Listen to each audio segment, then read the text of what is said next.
नमस्कार, आप देख रहे हैं देश टाइम। मैं तौसीफ़ रज़ा। आज के सबसे बड़े डिबेट में बात करेंगे हम हिंदुस्तान की बढ़ती महंगाई के ऊपर। और आज इन्हीं डिबेट्स में बात करने के लिए हमारे पास कामरान आरिफ साहब हैं।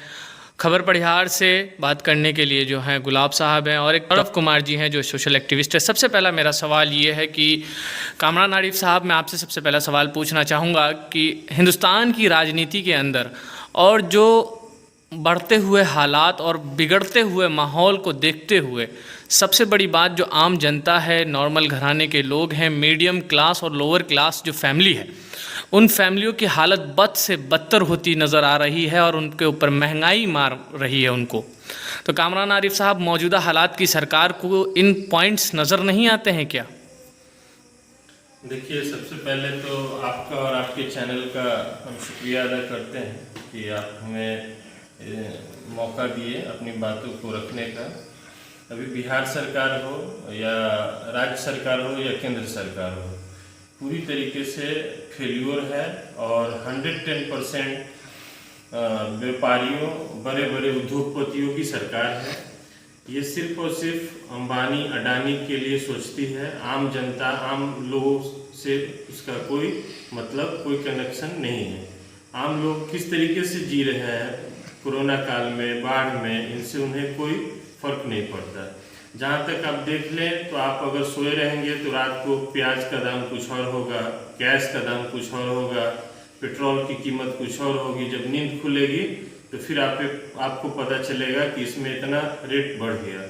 तो कहीं ना कहीं सरकार आम लोगों के हक की बात नहीं करती है, आम लोगों के फायदे के लिए नहीं है और आम लोगों के बारे में नहीं सोच पा रही है। सरकार सिर्फ और सिर्फ डिक्टेटरशिप टाइप से चला रही है सरकार, और सिर्फ बड़े बड़े उद्योगपतियों, जो उनके बिजनेस पार्टनर कह लीजिए या पार्टी का फाउंडर कह लीजिए या पार्टी के चंदा देने वाले कह लीजिए, उन सभी के लिए वो काम कर रही है। कामरान आरिफ साहब, ये तो बात रही कि चलिए ठीक है, महंगाई मद्दा हालात को जो है सरकार जो है वो अलग रवैया इख्तियार किए हुए हैं इन महंगाइयों को लेकर। मेरा ये सवाल एक और आपसे ये है कि जहां आज पटना सिटी के अंदर आपने देखा और आपको मालूम भी होगा कि जहां जो है जन अधिकार पार्टी के लोगों ने आज हू हंगामा किया, मगर आरजेडी बिहार के अंदर विपक्ष का सबसे बड़ा और अहम रोल निभाती है। आरजेडी की तरफ से, राष्ट्रीय जनता दल यूनाइटेड या महागठबंधन की तरफ से आप कह लीजिए कि उनकी तरफ से कोई भी मामलात सामने नहीं आए हैं, न उन्होंने अभी तक के किसी चीज़ का इशू को उठाया। देखिए, ऐसा नहीं है। 5 तारीख को पार्टी, हमारे राष्ट्रीय जनता दल का स्थापना दिवस था। उस दिन सभी लोग स्थापना दिवस मनाए। उसमें अब्दुल बारिक सिद्दीकी जी ने स्टेज के माध्यम से, नेता प्रतिपक्ष श्री तेजस्वी प्रसाद यादव जी थे, सारे बड़े लीडर थे वहाँ पे।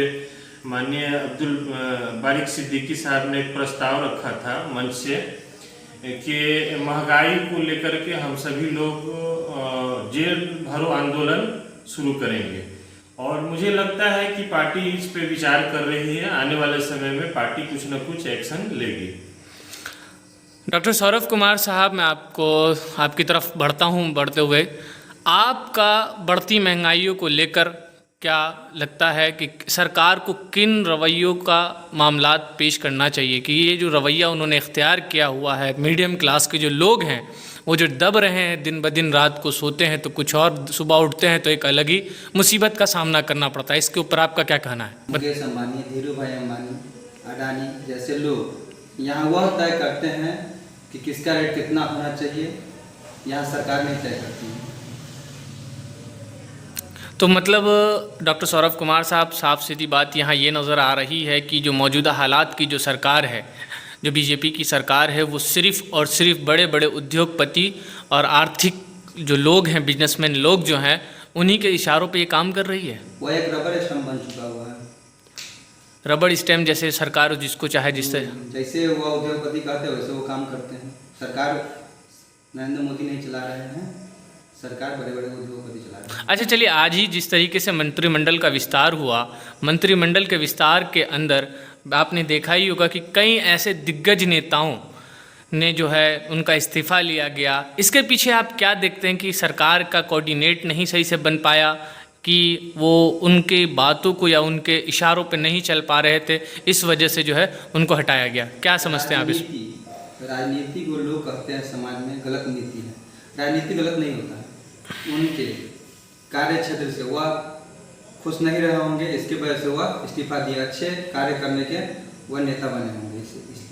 चलिए, बहुत बहुत शुक्रिया डॉक्टर सौरभ कुमार साहब। अब हम बढ़ते हैं गुलाब साहब की तरफ, जो कि न्यूज़ पब्लिक परिहार न्यूज़ चैनल चलाते हैं। मैं सबसे पहले आपका अपने चैनल के अंदर इस्तकबाल करता हूं। शुक्रिया। आपने अभी सुना जैसा कि कामरान आरिफ साहब आरजेडी के जो नेता हैं, डॉक्टर सौरभ कुमार जो सोशल एक्टिविस्ट हैं, और उसके बाद में आपकी तरफ उन लोगों ने जो बयानात दिए, मैंने उनसे सवाल पूछे। आपको क्या लगता है कि सरकार समाज को देखकर का जो रवैया है, सिर्फ जो बोल रहा था गरीबी मिटाएंगे, क्या रियली में गरीबी मिटा पाया? मैं आपसे पूछना चाहता हूं कि गरीबी नहीं, ऐसा तो नहीं है गुलाब साहब कि अभी तक के एक भी रोज़गार की बात नहीं आई है। देश के युवा बेरोज़गार ही घूम रहे हैं और मौजूदा हालात की जो सरकार है वो पूरी तरीके से फुलफिल नहीं है। इस बात से तो मैं भी वाकिफ़ हूँ, मगर आप बोलना चाहता हूँ, जबकि हम लोग ग्राउंड रिपोर्टिंग करने जाते हैं तो लोग हालात दिखाते हैं कि आम नागरिक जो मीडियम क्लास के लोग हैं जो किस तरह से जिंदगी बसर कर रहे हैं, क्योंकि महंगाई की मार सबसे ज्यादा उन लोगों को झेलना पड़ा है। जो बाहर में, एक तो बिहार में रोजगार नहीं, सबसे बड़ा सवाल यहाँ ये है कि बिहार में रोजगार नहीं है।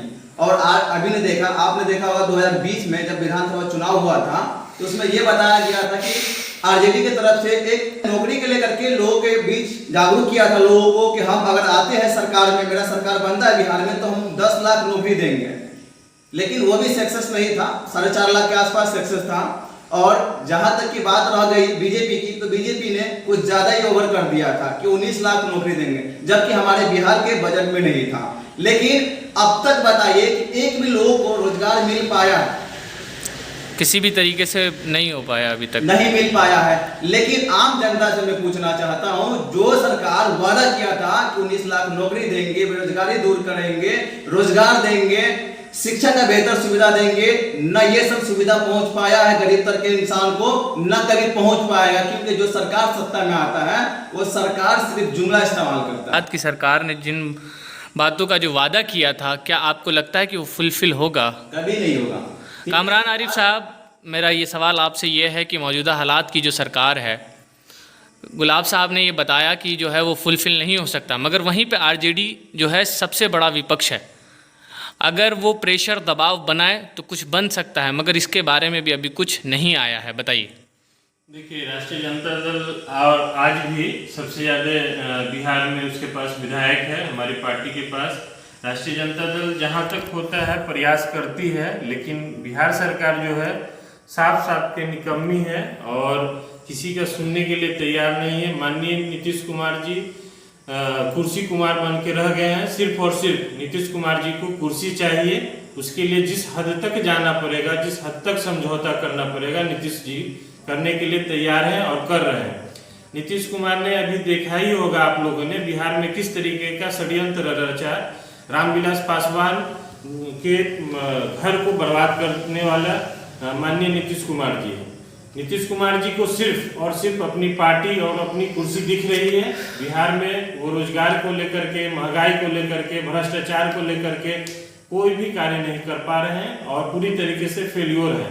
जहां तक आप देख लेंगे पूरे बिहार में लगातार आपराधिक घटनाएं बढ़ती जा रही है, लगातार बेरोजगारी बढ़ता जा रहा है, लगातार कोरोना काल में लोग मरे हैं, किसी को कहीं से कोई भी लाभ नहीं मिल पा रहा है। ये सारा का सारा सिर्फ और सिर्फ नीतीश कुमार को दोष जाता है, क्योंकि नीतीश कुमार जी बिहार को सही से नहीं चला पा रहे हैं और कोरोना काल में हो या बाढ़ में हो, किसी भी में वो पहले से कुछ नहीं कर पा रहे हैं। एट ए टाइम भी वो फेल्योर हो पा रहे हैं। इसलिए माननीय नीतीश कुमार जी से हम सभी लोग, राष्ट्रीय जनता दल के लोग चाहते हैं कि वो अगर मुख्यमंत्री हैं तो मुख्यमंत्री का रोल अदा करें और सही से काम। माननीय मुख्यमंत्री जी को चाहिए था कि एक लंबा अवधि वो बिहार में मुख्यमंत्री रहे। अब उनका एज भी काफी हो गया है, किसी युवा को मिलना चाहिए जो बिहार को अच्छे से रन कराता, क्राइम पर, महंगाई पर, सारे चीजों पर वो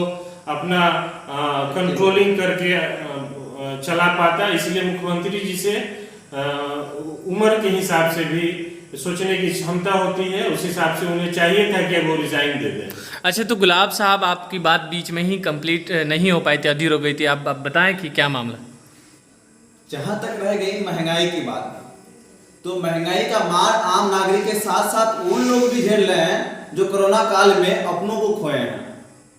जैसे कि बहुत सारे लोग हैं जिनके घर में एक ही व्यक्ति कमाने वाला था और उनमें से वही व्यक्ति मर गया या वो कोरोना काल में उसका डेथ हो गया, तो फिर घर कैसे संभलेगा।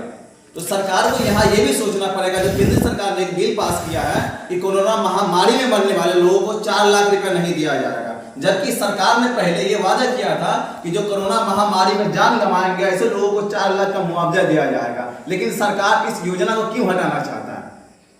क्या ये बड़ा सवाल नहीं है?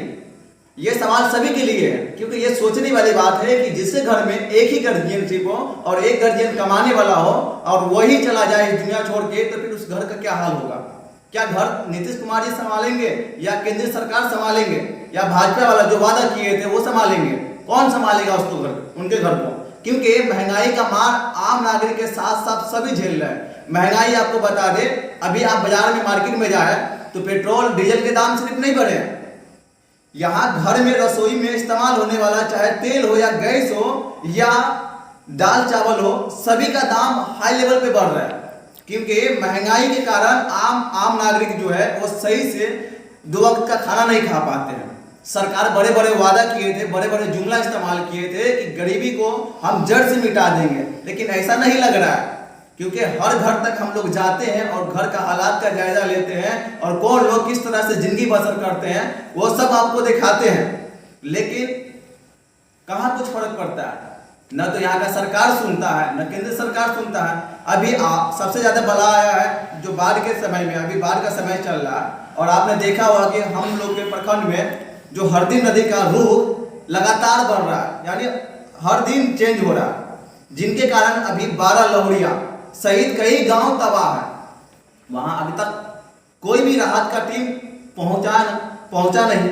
और दूसरी बात है कि सरकार बोलता है कि ऐसे लोग जो लोग आफत बला में मरेंगे उन लोगों को मुआवजा दिया जाएगा। क्या सरकार ऐसे लोगों का जान नहीं बचा सकता है? क्या SDRF की टीम की जरूरत नहीं है? वहां पे जो सड़क पे रोड पे कमर भर पानी हिल के जा रहे हैं वो भी फुल तेज, जो काफी तेजी से नदी का पानी बह रहा है और उसमें जान जोखिम में डाल करके जा रहे हैं, तो क्या ऐसे लोगों के लिए सरकार व्यवस्था नहीं कर पाएंगे? प्रखंड अधिकारी क्या कर रहे हैं? प्रखंड अधिकारी को रखा हुआ है कि समय पर हर चीज का जायजा ले, लेकिन प्रखंड अधिकारी क्या कर रहे हैं? मौजूदा हालात में आपका कहने का मतलब यह है कि मौजूदा हालात की जो सरकार है, जो अभी सत्ता पे फराइज लोग हैं, वो अपने काम को सही से अंजाम नहीं दे पा रहे हैं। एक तरफ नीतीश कुमार ने सब डीएम को आदेश दिया था कि जहां जहां बाढ़ पीड़ित इलाका है, जहां पर बांध बांधा गया था उसका निरीक्षण किया गया, लेकिन कहां पर किया गया है? अभी भी इस रास्ते से, जिस रास्ता से आप आए हैं उस रास्ता पे अभी भी कमर भर पानी चल रहा है। तो यहाँ पे भी तो बीजेपी के विधायक हैं, तो कहाँ काम आ रहा है? यानी समय पर कोई भी चीज दिखाई नहीं देता सरकार का वादा और जुमला। तो सिर्फ सरकार यहाँ लग रहा है कि सरकार सिर्फ अपने सत्ता को बचाना चाहते, चाहे किसी का भी सरकार हो। मैं सिर्फ नीतीश कुमार को दोषी नहीं ठहराता हूँ, चाहे किसी का भी सरकार आया हो बिहार में, सब ने मिलकर बिहार को खोखला किया है। और इसी का मेन कारण है कि आज लोग बेरोजगारी और भुखमरी से मर रहे हैं। रोड का समस्या, पुल का समस्या ये आज से नहीं चल रहा है, करीबन काफी साल से चल रहा है। और यहाँ लाते हैं, जो भी सरकार आते हैं बड़े बड़े जुमला और वादे इस्तेमाल करते हैं, लेकिन जमीन पर नहीं उतर पाते हैं। साहब, मेरा सवाल आपसे ये था कि जब भारतीय जनता पार्टी जब जीत के आई थी और इलेक्शन के समय चल रही थी, इलेक्शन का टाइम चल रहा था और बिहार के अंदर भी एक नारा लगा था, और वैसे भी केंद्र सरकार की जब MP का इलेक्शन था लोकसभा का, उस समय भी एक नारा बड़े ज़ोर शोर से चला था उनका, सबका साथ सबका विकास नंबर 1 नारा ये था। और दूसरा नारा उनका ये भी था कि हम जो हैं गरीबी हटाएंगे। मगर इन नारों के साथ और अभी के जो हालात हैं, क्या इन दोनों के बीच में कोई तालमेल बैठता नज़र आ रहा है आपको? देखिए, हम आपको बताते चले कि भाजपा ने कहा था कि गरीबी हटाएंगे। भाजपा ने कहा था गरीबी हटाएंगे, वो गरीबी हटाएंगे नहीं कहा था, उन्होंने कहा था कि हम गरीब को हटाएंगे। जो अभी प्रतीत हो पा रहा है आपके जो सामने है ये सारे चीज़ों को देखने से, जो आकलन करने से पता चल पा रहा है, हमें ये पता चल पा रहा है, या किसी भी व्यक्ति से पूछ लीजिए, वो आपको बताएगा कि गरीबी नहीं हटाया गया है, गरीबों को हटाने का प्रयास किया जा रहा है और इसमें भाजपा सफल भी हो रही है।